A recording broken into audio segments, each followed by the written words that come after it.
शुरुआत में हम वेनेसडे नाम की एक लड़की को देखते हैं जिसका आज स्कूल में पहला दिन था। इसकी हरकतों और पसंद नापसंद की वजह से ये कोई आम लड़की नहीं लगती थी। स्कूल में आकर जब वो अपने लॉकर को खोलती है तो वहाँ उसे उसका भाई बंधा हुआ मिलता है। वो जैसे ही अपने भाई को पकड़कर खोलने लगती है तो फौरन ही उसे कुछ ख्याल आने लगते हैं, जिसमें वो उन लड़कों को देखती है जिन्होंने उसके भाई को यहाँ बंद किया। वो यहाँ से उन लड़कों के पास जाती है उन्हें सबक सिखाने के लिए, जो पूल में तैरने की प्रैक्टिस कर रहे थे। वहाँ वो पूल में बहुत सारी मछलियों को छोड़ देती है जो काटती है। अब सारे बच्चे तो पूल से बाहर आ जाते हैं मगर एक बच्चा नहीं आ पाता और एक मछली उसकी टांग पर काट ले। उसकी हरकत के बाद स्कूल वाले उसे निकाल देते हैं। उसने पहली बार ऐसे नहीं किया था, बल्कि अब से पहले भी वो बहुत सारे स्कूल से निकाली जा चुकी थी। तो इसीलिए उसके माँ बाप उसे एक अकेडमी में ले जा रहे थे, क्योंकि वहाँ वेडनेसडे जैसे बच्चे ही पढ़ते थे, मतलब कि जिनकी हरकतें सबसे हटके होती थी। और वो वहाँ जाना तो नहीं चाहती थी मगर मजबूरन उसे जाना ही पड़ता है। अकेडमी के पास वाले जंगल का सीन देखते हैं जहाँ एक शिकारी शिकार करने आया था। वो जंगल के काफी अंदर जाकर एक जगह पर बैठकर चाय पीने लगता है, मगर तभी कोई चीज अचानक से आकर उस पर हमला कर देती है और बड़ी बेरहमी से उसे मार देती है। वेडनेसडे और उसके माँ बाप अकेडमी पहुंचकर वहाँ के प्रिंसिपल के पास जाते हैं। ये प्रिंसिपल भी वेडनेसडे की तरह ही आउटकास्ट होती है। आउटकास्ट में जलपरी, वेयरवुल्व्स, वैम्पायर्स, चुड़ैल और ऐसे लोग शामिल थे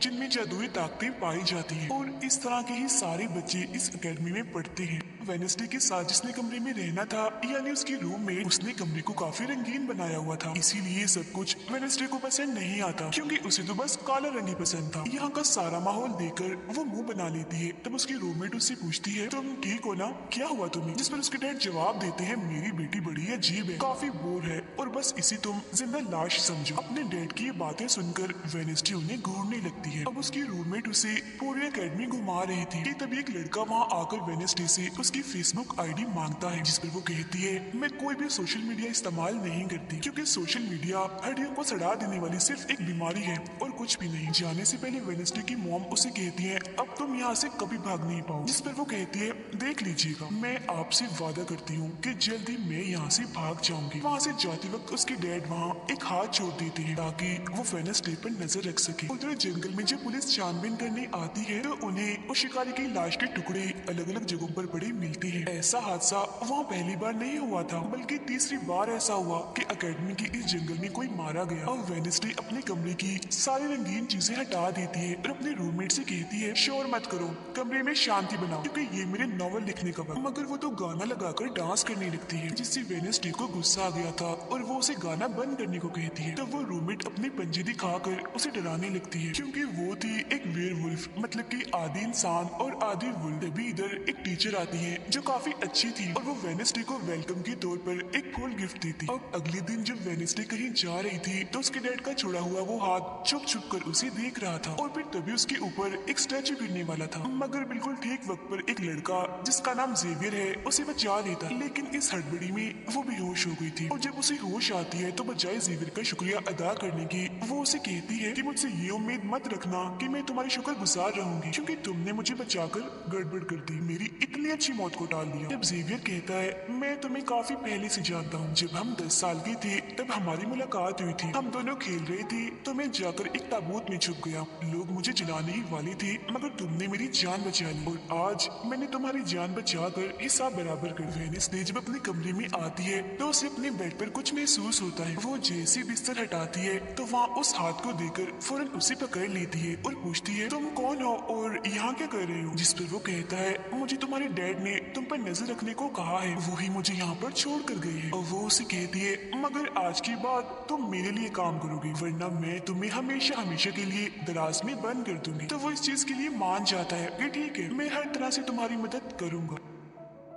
अगले दिन प्रिंसिपल वेडनेसडे को एक दिमागी डॉक्टर के पास ले जाती है, क्योंकि उन्हें भी ऐसा महसूस हुआ था कि वेडनेसडे का दिमागी तवाज़ुन कुछ ठीक नहीं है। मगर वो वहाँ कोई बहाना बनाकर हाथ की मदद से खिड़की खोलती है और वहाँ से भाग जाती है। भागते हुए वो एक आदमी से टकरा जाती है, जिससे फौरन उसे ख्याल आता है, जिसमें वो देखती है कि इस आदमी का अभी एक्सीडेंट होने वाला है, जिसमें वो मर गया है बड़ी बेरहमी से। मगर वो इस बारे में उस आदमी को कुछ नहीं बताती, क्योंकि उसे खून खराबा बहुत पसंद था। वो एक होटल में जाती है जहाँ उसकी मुलाकात एक वेटर से होती है। वो काफी परेशान दिख रहा था क्योंकि उसकी कॉफी मशीन खराब हो गई। वेडनेसडे उसे कहती है, मैं तुम्हारी कॉफी मशीन ठीक कर सकती, लेकिन इसके बदले तुम्हें मुझे स्टेशन पर छोड़ना होगा। जिसके लिए वो मान भी जाता है और वेडनेसडे उसकी मशीन ठीक कर देती है, जिस पर वो कहता है बस थोड़ा सा इंतजार करो, मेरी शिफ्ट खत्म होने वाली है, फिर हम चलते हैं। और वेडनेसडे जब वहाँ बैठी इंतजार कर रही थी कि तभी कोई शरारती लड़की आकर उसे परेशान करने लगती है, जिससे उसे गुस्सा आ गया था और वो उन लड़कों को अकेली ही काफी मारती है और अच्छा सबक सिखाती है। अब इतनी ही देर में उस वेटर के डैड जो एक पुलिस ऑफिसर थे वहाँ आ जाते हैं। तोड़ देखकर जब वो अपने बेटे से इस बारे में पूछते हैं तो वो कहता है कुछ नहीं, बस वो लड़के कस्टमर्स को परेशान कर रहे थे तो इसने उन्हें अच्छा सबक सिखा दिया। तभी यहाँ अकेडमी की प्रिंसिपल भी आ जाती है, उनसे सॉरी बोलकर वेडनेसडे को यहाँ से ले जाती है। रास्ते में वो उस पर काफी गुस्सा करती है कि आखिर तुमने कैसे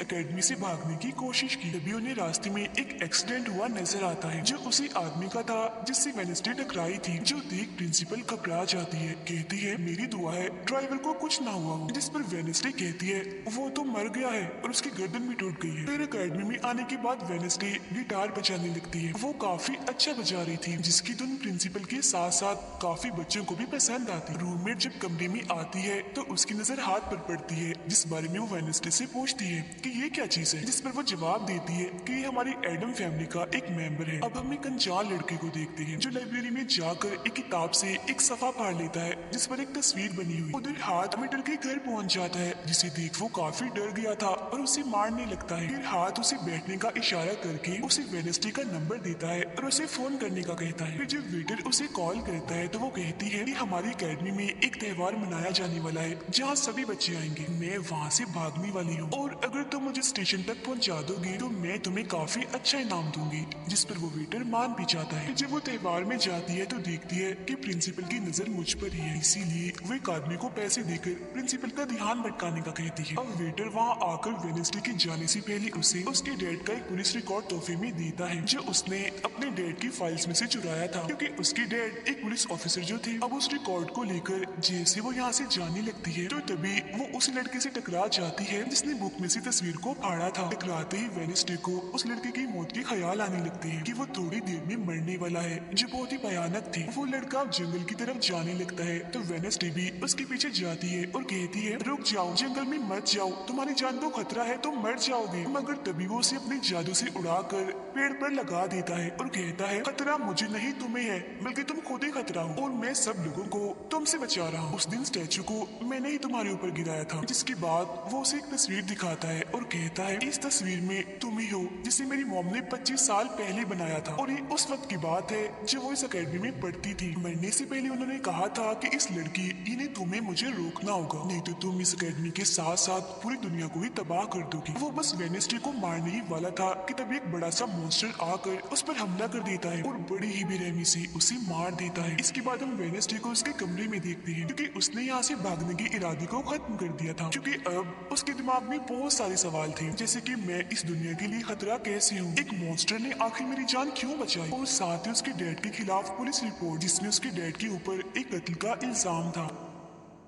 अब अगले दिन पुलिस ऑफिसर वहां आते हैं क्योंकि वेडनेसडे ने ये रिपोर्ट लिखवाई थी कि उस अनजान लड़के की मौत मैंने अपनी आंखों से होती हुई देखी जंगल में। मगर पुलिस को वहां ना कोई लाश मिलती है और ना ही कोई ठोस सबूत। तो वेडनेसडे से पूछते हैं कि आखिर तुम इतनी रात को जंगल में कर क्या रही थी, जिस पर वो कहती है मैंने जंगल में उस लड़के को जाते हुए देखा था और जब मैंने उसका पीछा किया तो देखा कि एक मॉन्स्टर ने आकर उसे मार दिया है, जिसके बाद में बेहोश हो गई। तो फौरन प्रिंसिपल पुलिस ऑफिसर से कहती है उस लड़के का कोई कत्ल नहीं हुआ, वो जिंदा है, बस यहाँ से भाग गया है, इसीलिए आपको वेडनेसडे की बातों का यकीन नहीं करना चाहिए। अक्सर इसे इस तरह के दौरे पड़ते रहते, हम इसका इलाज करवा रहे हैं, जल्दी ये ठीक हो जाएगी। फिर जब प्रिंसिपल वहाँ से जाती है तो वो ऑफिसर से कहती है कि जंगल में कोई तो है जो सबको मार रहा है और उसी ने उस लड़की को भी मारा है। मगर तभी वहाँ वो लड़का आ जाता है जो जिंदा था और बिल्कुल सही सलामत भी। अब अगले दिन जब वेडनेसडे को डॉक्टर के पास ले जाया जाता है तो वो उससे पूछती है कि क्या तुमने ये अफवाह इसलिए फैलाई कि सभी की तवज्जो तुम पर हो जाएगी, यानी कि तुमने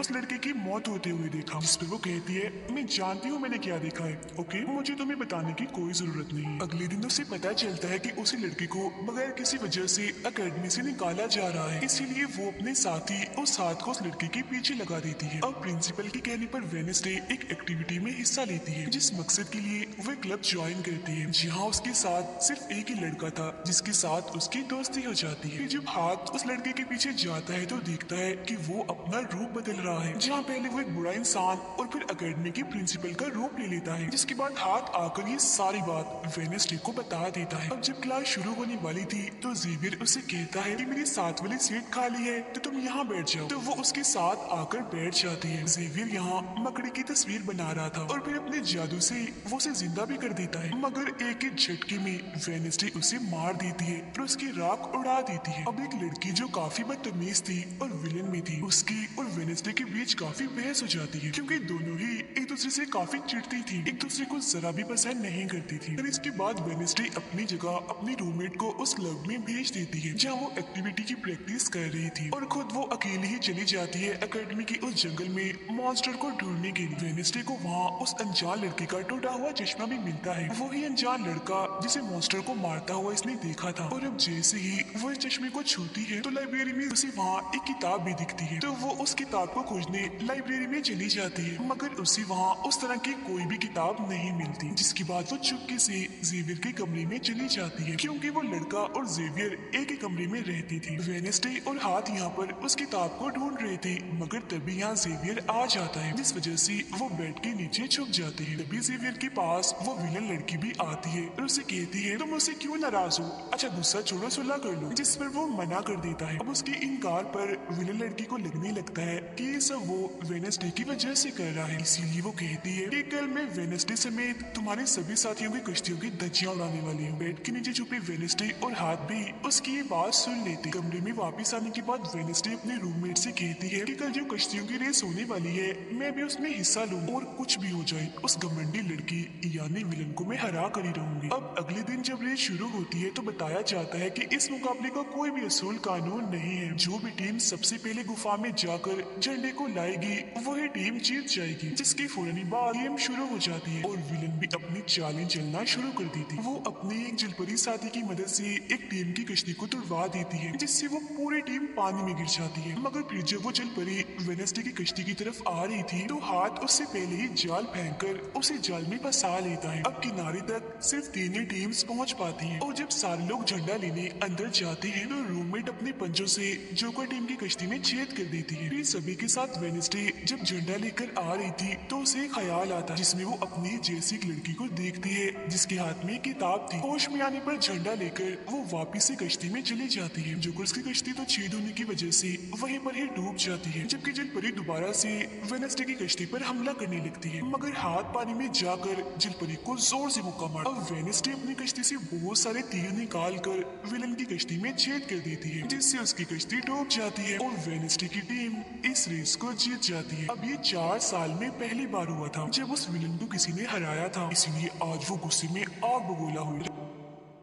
रात के वक्त वेडनेसडे एक स्टैचू के पास जाती है जिसके हाथ में किताब थी। किताब पर लिखी एक पहेली को जैसे ही वो सुलझाती है तो वहाँ एक रास्ता खुल जाता है। जैसे उसके अंदर जाती है तो देखती है कि यहाँ उसके मॉम डैड के अलावा और भी बहुत सारे लोगों की तस्वीरें लगी हुई है। उसे वहाँ वो किताब भी मिल जाती है जिसकी वो तलाश कर रही थी, मगर जैसे वो उस किताब को वहाँ से लेकर जा रही थी कि तभी अचानक से कोई आकर उस पर हमला कर देता है, जिससे वो बेहोश हो जाती है। अब उसे जैसे ही होश आती है तो देखती है कि उसे कुछ लोगों ने बंदी बनाया हुआ है जिन्होंने मास्क भी लगाए हुए थे, मगर उनकी आवाज सुनते ही वेडनेसडे उन्हें पहचान लेती है और कहती है कि मैंने तुम्हें पहचान लिया है, तुम अपने अपने मास्क हटा सकते हो। असल में ये लोग और कोई नहीं बल्कि विलन और उसके साथी थे। इसी दौरान वो अपनी रस्सी भी खोल चुकी थी और वहाँ से जाने लगती है, मगर जाते जाते वो कहती है तुम सब छोटे बच्चे हो, अगवा करना भी तुम्हें ठीक से नहीं आता। वापिस आने के बाद वो उस तस्वीर को किताब पर लगाकर मुकम्मल करती है जिसे उस लड़की ने किताब से फाड़ लिया था और वो उसे पढ़ने लगती। अब अगले दिन प्रिंसिपल सभी बच्चों को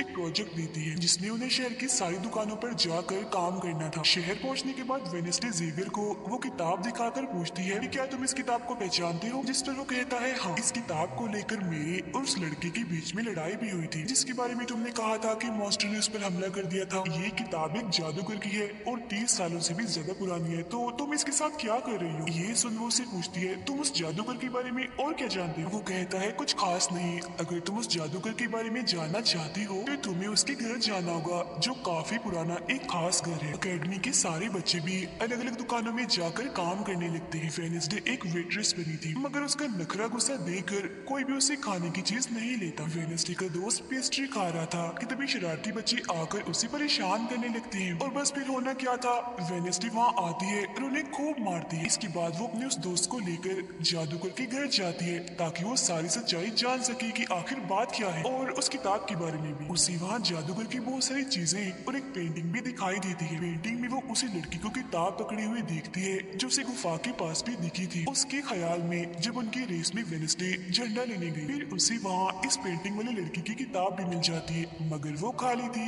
क्योंकि वो नकली थी। इतनी ही देर में वहाँ एक औरत आती है तो वेडनेसडे उसे असली किताब के बारे में पूछती है, जिस पर वो कहती है कि वो किताब तो चोरी हो गई थी और इस वक्त तुम जहाँ खड़ी हो ये भी उस जादूगर का असली घर नहीं है। इसके बाद वेडनेसडे वेटर से मिलने उसके होटल जाती है और उससे जादूगर के असली घर के बारे में पूछती है, तो वो उसे असली घर के बारे में बता भी देता है। जहाँ से वेडनेसडे अकेली ही उस घर में चली जाती है। वहाँ उसे एक बूढ़ा आदमी मिलता है जो उसे कहता है ये मेरी जगह है, मेरा घर है, निकलो यहाँ से। तब ये सुन वेडनेसडे का साथी वो हाथ उसके मुंह पर ही हमला कर देता है, जिससे डरकर वो आदमी वहाँ से भाग जाता है। और वेडनेसडे को यहाँ से कुछ नहीं मिलता, इसीलिए वो यहाँ से जाने लगती है। मगर जब वो दरवाजे से बाहर जाती है तो फौरन उसे ख्याल आता है, जिसमें वो देखती है कि वो जादूगर एक लड़की को चुड़ैल साबित करके इस घर में बंद कर देता है, जहाँ उससे पहले और भी बहुत सारे लोग बंधे हुए थे। ये सारे लोग आउटकास्ट के थे, यानी कोई वेम्पायर था, कोई जलपरी, कोई वेयरवुल्फ तो कोई चुड़ैल। इसीलिए जादूगर इन सबको शैतान समझता था। इस तरह के सभी लोगों को यहाँ कैद करने के बाद वो इस पूरे घर में आग लगा देता है। वो बच्ची जिसे जादूगर ने चुड़ैल साबित किया था, वो अपनी मम को आजाद करने की कोशिश करती है,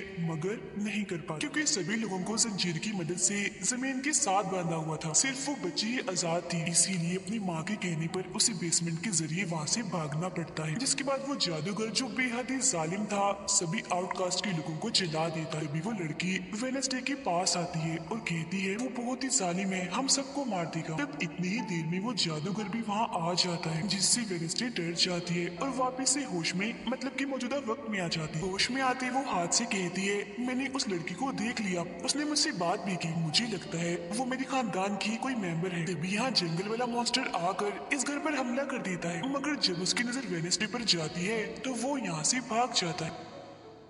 वेडनेसडे और हाथ उसका पीछा करते हैं, मगर देखते हैं कि मॉन्स्टर के कदमों के निशान तो इंसानी पैरों के निशान में बदल गए। अगले दिन उस जादूगर की मूर्ति को इज्जत के तौर पर इस जगह पर लगाया जाने वाला था, क्योंकि शहर के लोग तो उसे अपना हीरो ही मानते थे। और आज वेडनेसडे को वहाँ गिटार बजाने के लिए बुलाया गया था, लेकिन वो लोग जैसे मूर्ति लगाकर अपना काम करने लगते हैं तो तभी वो हाथ नीली फेंक कर मूर्ति को आग लगा देता है, क्योंकि वेडनेसडे के कहने पर उसने पहले ही मूर्ति पर पेट्रोल डाल दिया था। आग देखकर सारे लोग वहाँ से भाग जाते हैं, मगर वेडनेसडे अभी भी वहाँ बैठी गिटार बजा रही होती है। साथ ही वो मूर्ति को जलता हुआ देखकर खुश भी हो रही थी। अब प्रिंसिपल को वेडनेसडे पर ही शक था, मगर उसके खिलाफ प्रिंसिपल के पास कोई सबूत नहीं था। अब जादूगर के जिस पुराने घर में वेडनेसडे गई थी, जहाँ वो बूढ़ा आदमी था, वो अभी भी वहीं रुका हुआ था। मगर तभी वो मॉन्स्टर वहाँ आता है और उस बूढ़े आदमी पर हमला कर देता है। लेकिन मरते मरते वो बूढ़ा आदमी मॉन्स्टर की 2-3 तस्वीरें अपने कैमरा में बना ही लेता है। पुलिस को जब ये खबर मिलती है तो फौरन छानबीन करने पहुंच जाती है, जहाँ उन्हें बूढ़े आदमी के कैमरा से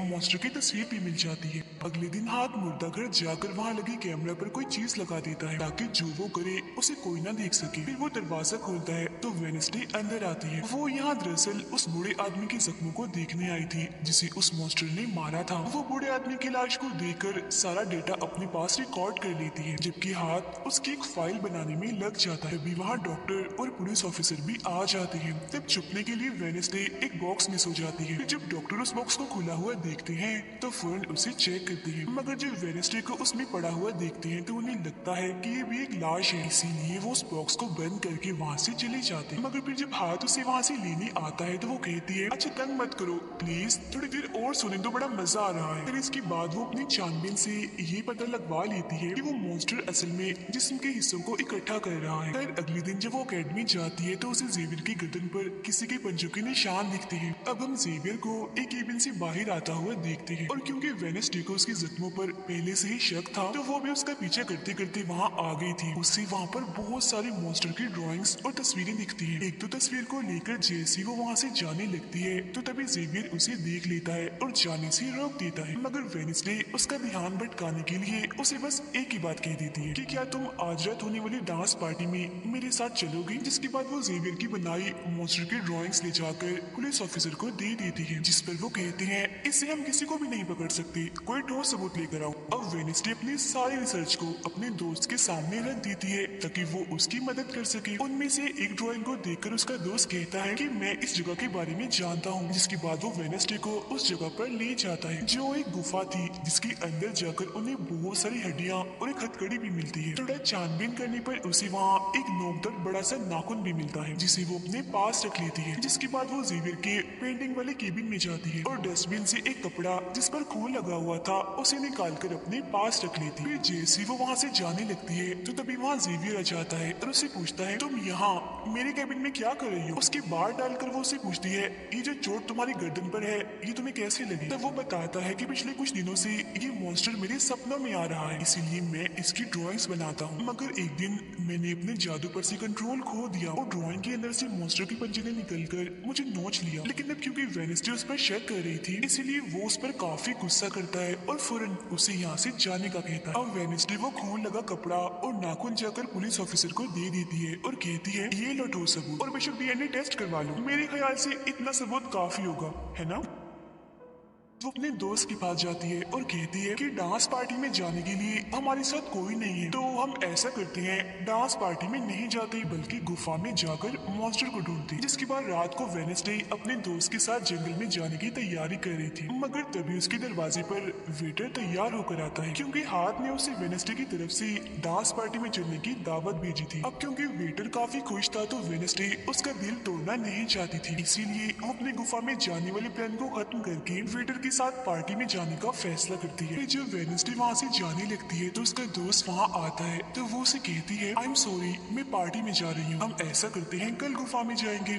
लेकिन उसका दोस्त बगैर बताए अकेला ही उस गुफा में चला जाता है। उधर पार्टी में सारे लोग आकर काफी इंजॉय कर रहे थे, सब लोग अपने अपने साथी को लेकर पार्टी में आए हुए थे जहाँ जेवियर अपने साथ उस विलन लड़की को लाया था। लेकिन जब वेनेसडे वेटर के साथ वहाँ आती है तो उन दोनों को साथ देखकर जेवियर चिढ़ने लगता है। जब सब लोग डांस कर रहे थे तो वेनेसडे की डांस करने के स्टाइल से सारे लोग काफी हैरान रह जाते हैं क्योंकि वो काफी अजीब तरह से ही डांस कर रही थी। उधर जंगल में वेनेसडे का दोस्त भी पहुंच गया था और छुपकर मॉन्स्टर के आने का इंतजार कर रहा था, मगर तभी वहाँ कोई आता है और उस गुफा में धमाका करके भाग जाता है। जेवियर लगातार उन दोनों को देखकर जल रहा था, इसीलिए वो विलन लड़की से कहता है कि तुम अपना लॉकेट उतारो और अपनी जेल परी से मेरे लिए मदद मांगो ताकि मैं वेनेसडे को भूल जाऊं। जो सुन विलन लड़की भड़क जाती है और उसे कहती है कि तुम तो पहले ये कहते फिर रहे थे कि मैंने अपनी जेल परी से तुम्हें अपने काबू में किया है और अब तुम्हें किसी को बुलाने के लिए मेरी ही मदद चाहिए। तभी बाहर शरारती लड़कों का ग्रुप टैंकर लेकर आता है और डांसिंग क्लब के पंप में वो बड़ा सा पाइप लगा देते हैं और फिर तभी अचानक उस पार्टी में खून की बारिश होने लगती है क्योंकि जो टैंकर वो शरारती लड़के लाए थे जिसका पाइप उन्होंने लगाया था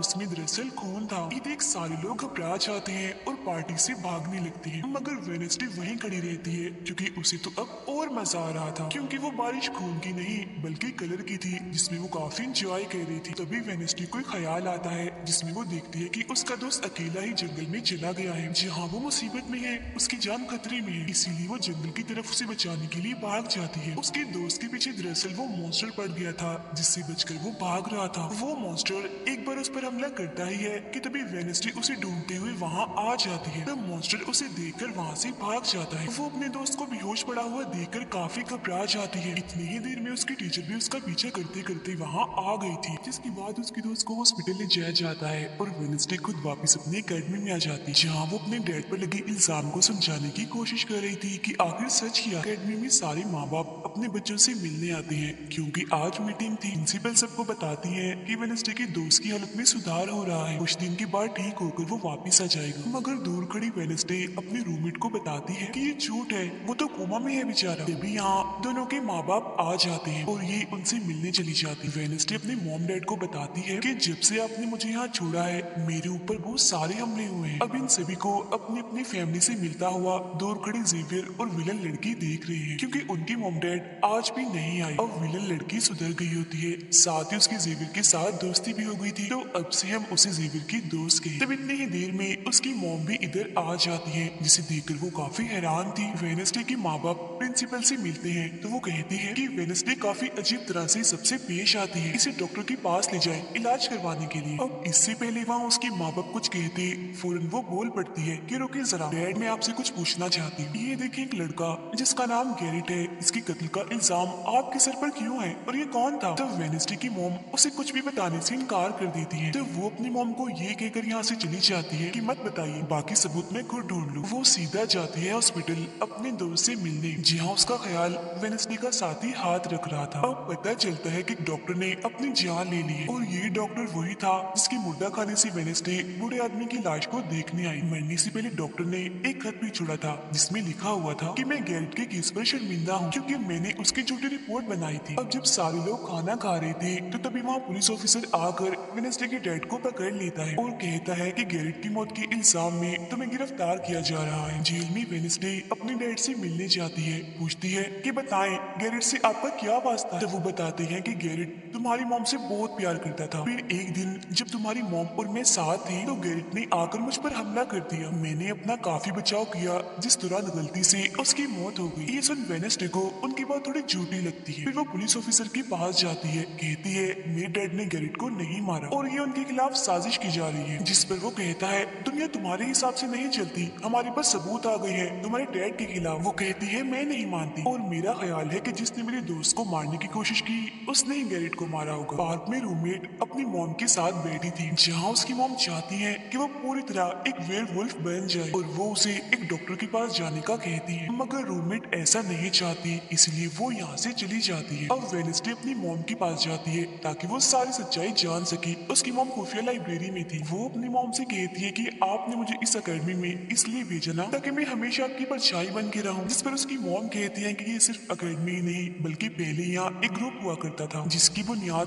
तुम्हारे डैड की फैमिली की एक औरत ने रखी थी जिसका नाम गोडी था। वो कहती है मैं ये जानना चाहती हूँ कि डैड ने तो गैरेट को नहीं मारा तो फिर किसने मारा है? तब उसकी मॉम सच्चाई बताती है कि जब मैं वहाँ गई तो मैंने देखा कि तुम्हारे डैड और गैरेट आपस में लड़ रहे थे। मैंने उन्हें रोकने की कोशिश की मगर गैरेट तुम्हारे डैड को काफी बुरी तरह से मार रहा था। मैंने फौरन तलवार उठा ली और फिर जैसे गैरेट मेरे पास आने लगा तो तलवार उसके आर पार हो गई और वो मारा गया। मगर तुम्हारे डैड ने मेरी जान बचाने के लिए तलवार मुझसे ले ली ताकि सारा इल्जाम उन पर आ जाए। वेडनेसडे कहती है मगर मुझे पता चला था कि जब गैरेट मरा तो उसके मुंह से झाग निकल रही थी। ऐसा तो सिर्फ तब होता है जब किसी ने जहर लिया। अब सच पता करने का सिर्फ एक ही रास्ता है, गैरेट की कब्र को खोदना। जिसके बाद वो अपनी मॉम के साथ मिलकर गैरेट की कब्र को खोद देती है और वहाँ से उसकी एक उंगली ले लेती है। मगर तभी इधर पुलिस आकर उन दोनों माँ बेटी को गिरफ्तार कर लेती है। जेल में वेडनेसडे गैरेट की उंगली अपने मॉम डैड को दिखाती है, कहती है कि उसकी मौत जहर से हुई थी। मगर जैसे उसके हाथ इस उंगली पर लगते हैं उसे फौरन एक ख्याल आता है जिसमें वो देखती है कि गैरेट के डैड ने उसे जहर दिया था ताकि वो इस पूरे अकेडमी के लोगों को मार डाले। मगर जब उसकी लड़ाई वेडनेसडे के डैड से हुई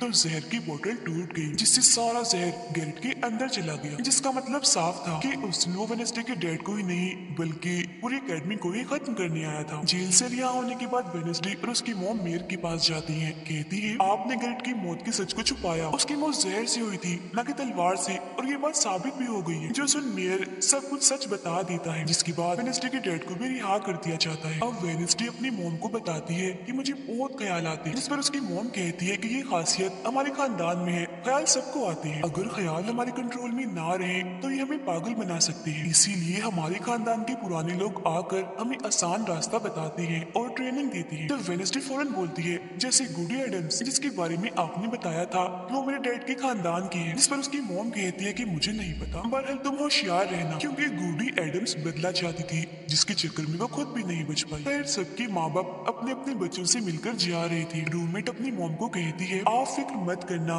जब मुझे वेयरवुल्फ बनना होगा मैं बन जाऊँ। जाने से पहले वेडनेसडे की मॉम उसे वही किताब देती है जो अक्सर प्रिंसिपल के पास हुआ करती थी। वो किताब लेकर वेडनेसडे प्रिंसिपल के पास जाती है, कहती है कि उस अनजान लड़की को आपने मारा था मैंने देखा था, जिसके बारे में मैंने कहा था कि उसे मॉन्स्टर ने मारा है, क्योंकि वो आप ही हो जो खुद को बदल बदल कर लोगों को मार रही हो। मैं ये बात अब पुलिस को बता दूंगी। जिस पर प्रिंसिपल कहती है, नहीं, उसे मैंने नहीं मारा, बल्कि वो तो अपनी ताकतों पर से कंट्रोल खो बैठा था और उस दिन उसने तुम्हें मारने की भी कोशिश की थी। इनकी बातों के दौरान इन्हें बाहर से शोर सुनाई देता है। ये चेक करने जब वहाँ जाती है तो पता चलता है कि बाहर ग्राउंड में आग से कुछ लिखा हुआ है और वेडनेसडे अपने चारों तरफ मोमबत्तियां जला के बैठी थी, क्योंकि वो गुडी को बुलाने की कोशिश कर रही। मगर तभी इधर उसकी रूममेट आ जाती है। साथ ही उसे एक खत भी मिलता है जिसमें कोई उसे गुफा में मिलने बुलाता है। जब वेडनेसडे अपनी रूममेट के साथ वहाँ जाती है तो गुफा के अंदर जाने के बाद उसे एहसास होता है कि यहाँ कोई है। यहाँ दरअसल जेवियर और उसके साथी थे जो वेडनेसडे को सरप्राइज देना चाहते थे, क्योंकि आज उसकी बर्थडे थी। यहाँ वेडनेसडे को एक लाइन लिखी हुई दिखती है कि जब मैं लौटूंगा तो शोले बरसे। इसे जैसे वो हाथ लगाती है तो उसे ख्याल आता है जिसमें वो उसी लड़की से मिलती है जो अक्सर उसे नजर आया करती थी, और ये और कोई नहीं बल्कि गुडी ही है। वो वेडनेसडे को एक महल दिखाकर कहती है कि अगर तुम्हें उस जादूगर के बारे में जानना है तो तुम्हें इस महल को ढूंढकर यहाँ आना होगा। जब वो ग्राउंड में खड़ी उस लाइन को देख रही थी जहाँ आग से कुछ लिखा था, तो तभी उसके पास जेवियर आता है जिससे वो बात नहीं करती क्योंकि नाराज थी। उसे लग रहा था कि हो ना हो जेवियर ही वो मॉन्स्टर है। फिर वो अपने दोस्त के पास हॉस्पिटल जाती है जो अभी भी बेड पर था और उसकी हालत भी खराब थी, इसीलिए वो उसे कोई बात नहीं कर पाती। अब वेडनेसडे अपने दोस्त वेटर से मिलने जाती है और उसे उस महल जो गुडी ने दिखाया था उसकी तस्वीर दिखाकर पूछती है कि क्या तुम इस जगह के बारे में जानते हो, जिस पर वो मना कर देता। अब यहाँ तो उसका काम नहीं हुआ, इसीलिए वो उस तस्वीर को लेकर जेवियर के पास जाती है और उससे भी वही सवाल करती है कि क्या तुम इस जगह के बारे में जानते हो। मगर तभी उसकी नजर इसी महल की पेंटिंग पर जाती है जो जेवियर ने पहले से ही बनाई हुई थी, जिस पर वो बताता है कि ये जगह रात को मेरे सपने में आई थी तो मैंने इसे बना दिया। अच्छी बात ये थी कि जेवियर इस जगह के बारे में जानता भी था। तब उसे महल का पता लेकर वेडनेसडे वहाँ पहुँच जाती है जहाँ मेयर पहले से ही मौजूद था, और क्योंकि वो जान गया था कि असली कातिल कौन है तो वेडनेसडे उसकी गाड़ी में ही छुप जाती है। मगर जैसे मेयर की गाड़ी शहर में पहुँचती है तो कोई उनकी गाड़ी को ठोक देता है जिससे मेयर का एक्सीडेंट हो गया था। वो काफी जख्मी हो जाते हैं, उनकी हालत मरने वाली हो गई। फिर अब रात के वक्त वेडनेसडे वेटर और अपने रूममेट के साथ उसी महल में आती है। यहाँ उसे ऐसा महसूस होता है जैसे कोई इधर रह रहा है, क्योंकि मोमबत्तियां गर्म थी और ये कमरा बिल्कुल साफ था। इतनी ही देर में वो मॉन्स्टर भी यहाँ आ जाता है, जिससे बचने के लिए ये लोग छुप जाते हैं। ये लोग देखते हैं कि जिन जिन लोगों पर मॉन्स्टर ने हमला किया था उनके जिस्म के कटे हुए हिस्से यहाँ पर पड़े हुए हैं। अब वेडनेसडे अपने दोस्तों को मॉन्स्टर से बचाना चाहती थी, इसीलिए वो उन्हें यहाँ से ले जाती है। ये वेटर के घर जाते हैं जहाँ जैसे उसकी डेट आती है तो वेडनेसडे उन्हें कहती है कि मैं आपको कुछ दिखाना चाहती हूँ, क्योंकि वो पुलिस ऑफिसर जो थे वो जब उन्हें महल में ले जाती है तो वहाँ पर कुछ भी नहीं था। मतलब जिस्म के कटे हुए हिस्से जो पहले यहाँ पर रखे हुए थे और वो वहाँ पर नहीं पड़े थे, जिससे पुलिस ऑफिसर को गुस्सा आ जाता है और वो कहते हैं कि आज के बाद तुम मेरे बेटे से नहीं मिलोगी। अब जब वेडनेसडे अकेडमी आती है तो वहाँ उसे प्रिंसिपल मिलती है जो कहती है कि तुम्हें मैंने कहीं भी जाने से मना किया था मगर तुमने मेरी बात ना मानकर अच्छा नहीं किया। जिस पर वो जवाब देती है,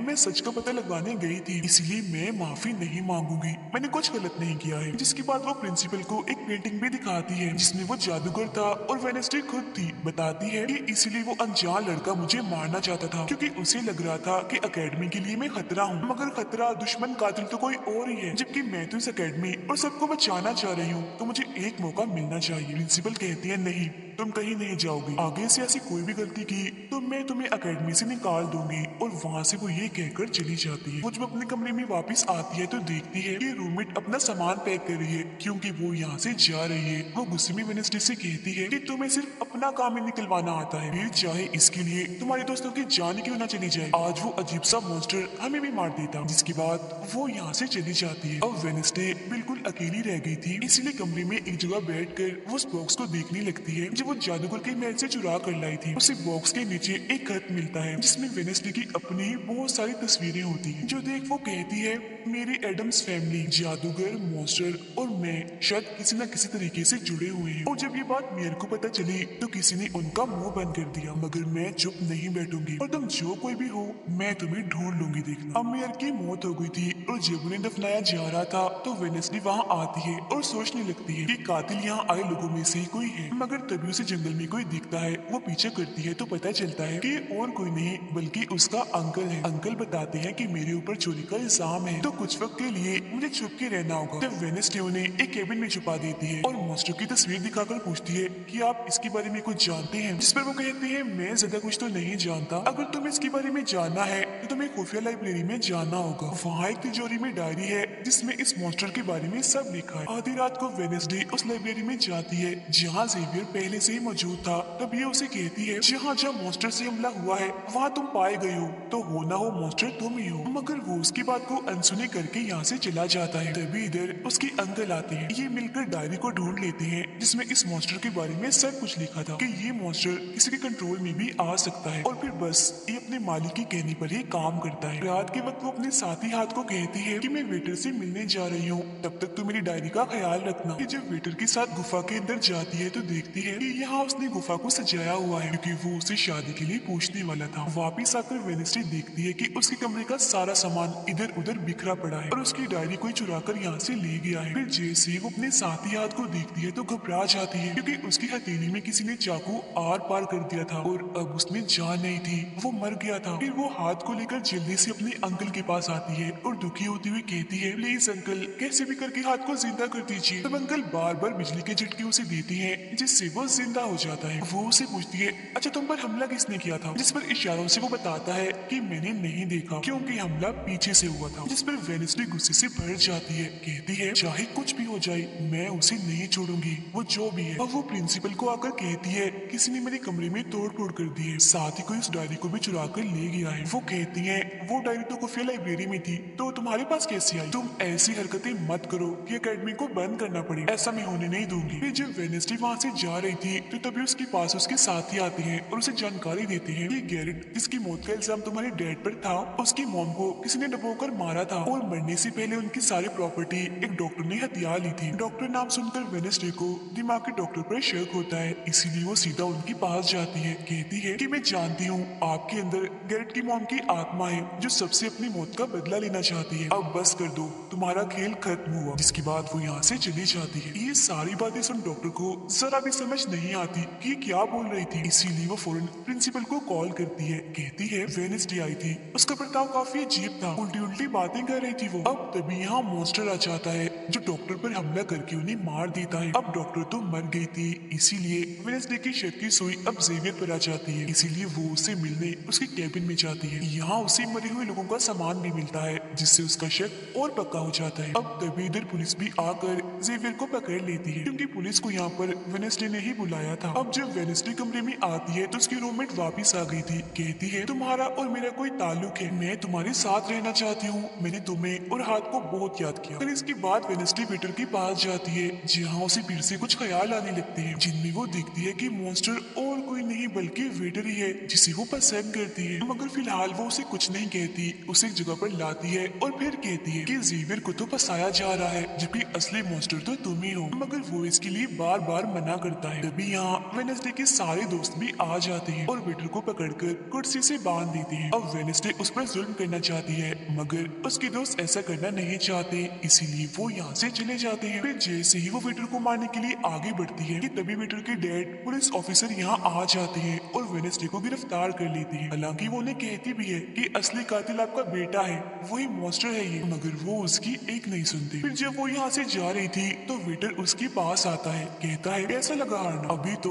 और भी बहुत कुछ होना बाकी है बच्चों। जिसके बाद प्रिंसिपल भी वेडनेसडे को कह देती है कि तुमने सारी हदें पार कर दी, इसीलिए तुम्हें एकेडमी से निकाला जा रहा है। लेकिन अभी भी वो बार बार एक ही बात कह रही थी कि वेटर ही असली मॉन्स्टर है, मगर फिर भी वो उसकी एक नहीं सुनती और जाने का कहती है। तब आखिरी बार वेडनेसडे जेवियर से मिलने जाती है जो जेल में बंद था और उससे नाराज भी था क्योंकि वेडनेसडे ने ही उसे पुलिस के हवाले किया था। हालांकि वो उसे बताती भी है कि मॉन्स्टर वेटर है और उसने मेरे जरिए तुम्हें फंसाया है। वो उसकी एक नहीं सुनता, कह देता है कि सारी मुसीबत की जड़ तुम हो, अगर तुम ये एकेडमी छोड़ के चली जाओगी तो कुछ भी गलत नहीं होगा। ये बात सुनने के बाद वो एक सेकंड भी नहीं रुकती और यहाँ से चली जाती है। वो अपने कमरे में आकर अपना सारा सामान पैक करती है जिसके बाद वो सभी से आखिरी मुलाकात करती है। सबसे आखिर में वो अपने दोस्त से मिलने हॉस्पिटल में जाती है। कहती है मैं तो जा रही हूँ, तुम अपना ख्याल रखना और हाँ बाहर मत निकलना, बाहर मॉन्स्टर हो सकता है। और उस दिन गुफा में धमाका करने वाला और कोई नहीं बल्कि प्रिंसिपल ही थी, जिस पर वो कहता है नहीं,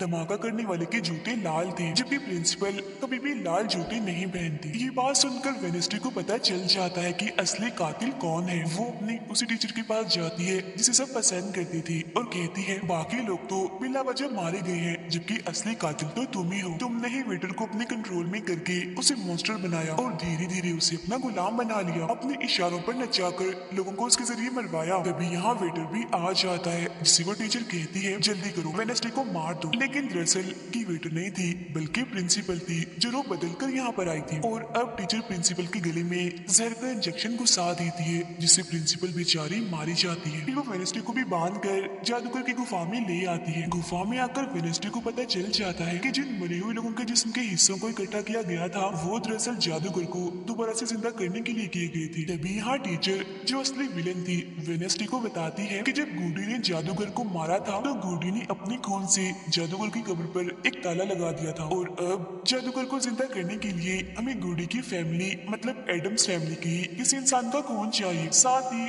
पूरे चांद की रात भी हो। और अब हमें ये सुनहरी मौका मिल गया है जादूगर को जिंदा करने का, क्योंकि एडम्स फैमिली से तुम हो और आज पूरे चांद की रात भी है, हम तुम्हारा खून लेंगे। जिसके बाद टीचर वेडनेसडे के हाथ पर कट लगा देती है, जिससे उसका खून निकलने लगता है। फिर वो उसके खून से जादूगर की कब्र का ताला खोल देती है और फिर अगले ही पल जादूगर भी जिंदा होकर अपनी कब्र से बाहर आ जाता है। बाहर आते ही वो वेडनेसडे को चाकू मार देता है, जिससे वो जख्मी हो जाती है। इसके बाद वो अकेडमी को खत्म करने के लिए चला जाता है। अब तभी यहाँ गूडी एडम्स आती है और वेडनेसडे को बिल्कुल ठीक कर देती है, मतलब कि उसके जख्म, और कहती है मैंने तुम्हें ठीक तो कर दिया है, मगर अब के बाद मैं तुम्हें नजर नहीं आऊंगी। जंगल की रास्ते से जब वेडनेसडे जा रही थी तो तभी उसके सामने वेटर आ जाता है। उसे टीचर कंट्रोल कर रही थी, इसीलिए वो मॉन्स्टर बनकर उस पर हमला कर देता है। वो बस उसे मारने ही वाला था कि तभी यहाँ एक वेयरवुल्फ आ जाती है, जो और कोई नहीं बल्कि रूममेट थी, जो आज पहली बार वेयरवुल्फ बनी थी, वो भी सिर्फ वेडनेसडे को बचाने के लिए। यहाँ वेयरवुल्फ और मॉन्स्टर के बीच काफी खतरनाक लड़ाई होती है, जिसमें वेयरवुल्फ मॉन्स्टर पर भारी पड़ रही थी और उसे काफी मारती है, अच्छा मजा चखाती है। इसके बाद वेडनेसडे जादूगर से लड़ने उसे रोकने के लिए अकेडमी में आ जाती है, जहाँ वेडनेसडे को बचाने के लिए जेवियर पहुंच जाता है। अब जैसे जादूगर जेवियर को मारने वाला था तो तभी सामने वेडनेसडे आ गई थी और वो बेचारी खुद जख्मी हो जाती है, मगर फिर भी वो जेवियर को कहती है कि तुम यहाँ से जाओ और बाकी अकेडमी वालों को बाहर निकालो, क्योंकि ये हम जैसे आउटकास्ट के लोगों को नहीं छोड़ेगा। जिसके बाद वो फिर से खड़ी हो जाती है, उसके हाथ में तलवार भी थी, जिसकी मदद से वो जादूगर से लड़ती है, मगर जादूगर काफी ताकतवर था, इसीलिए वो उसके सामने नहीं टिक पाती। वो बस उसे मारने ही वाला था कि तभी इधर जेवियर की दोस्त आकर जादूगर का ध्यान भटका देती है, जिस दौरान मौका देकर वेडनेसडे उठती है और तलवार के एक टुकड़े को जादूगर के दिल के आर पार कर देती है, क्योंकि ऐसा उसे गूडी एडम्स ने करने को कहा था। जहाँ जादूगर एक बार फिर से मर जाता है और उसका जिस्म जलने लगता है और राख बनकर उड़ जाता है। जादूगर के मरते ही यहाँ वो टीचर आ जाती है, जिसके हाथ में गन थी, जिसे वो वेडनेसडे पर टांग देती है, क्योंकि वो उसे मारना चाहती है। मगर तभी यहाँ वेडनेसडे का दोस्त भी आ गया था, जिसके पास बहुत सारी मधुमक्खियां थी। वो उन सभी मधुमक्खियों को टीचर पर छोड़ देता है, जिससे उसका भी काम तमाम हो जाता है। जब वेडनेसडे अपने मिशन में कामयाब होकर बाहर आती है जहाँ सारे लोग खड़े थे, तो वो वहाँ अपने रूममेट को भी देखती है, जो अब वेयरवुल्फ से अपने असली रूप में आ गई थी। यहाँ वो दोनों पहली बार गले मिलती हैं, मगर हैरत अब वेडनेसडे को कोई भी ख्याल नहीं आ रहा था। कुछ वक्त के बाद वेडनेसडे अपना नॉवल भी पूरा कर लेती है, मगर वो इसका एंड नहीं करती, यानी कि वो उसे खत्म नहीं करती और आगे बस एक सवालिया निशानी छोड़ देती है। वो जेवियर से मिलने जाती है, जहाँ वो उसे गिफ्ट देता है जिसमें मोबाइल था। वो इस गिफ्ट को ले तो लेती है, मगर कुछ नहीं कहती और वहाँ से चली जाती है। फिर जब वो अपनी गाड़ी में थी तो उसके पास मैसेज आता है, जिसमें उसकी कुछ तस्वीरें थी और साथ ही ये मैसेज भी था कि मैंने तुम पर नजर रखी हुई है, जिससे वो सोच में पड़ जाती है कि टीचर तो मर गई है, मगर अब उसके बाद ये कौन है जो सब कर रहा है। इसी सोच में वो अपने घर के लिए निकल जाती है। जिसके बाद हम पुलिस की गाड़ी को देखते हैं, जिसमें वो वेटर को बांधकर कहीं ले जा रहे थे, क्योंकि उन्हें भी पता चल गया था कि यही असली मॉन्स्टर है, इसे बस कोई कंट्रोल करता है। मगर तभी अचानक से वेटर दोबारा मॉन्स्टर बन जाता है और सभी पुलिस वालों को मार देता है, जिसका मतलब ये था कि टीचर की तरह अभी भी कोई है जो इसे कंट्रोल कर रहा है और वो लोगों को मरवाता रहेगा इसके जरिए। और ये अनजान इंसान वही हो सकता है जिसने वेडनेसडे को मैसेज किया, यानी कि अभी भी कोई है जो अकेडमी को बंद करवाने में लगा है और मॉन्स्टर के जरिए खून खराबा कत्ल होना आम ही रहेगा। और इसी के साथ ही ये सीजन इधर ही खत्म हो जाता है।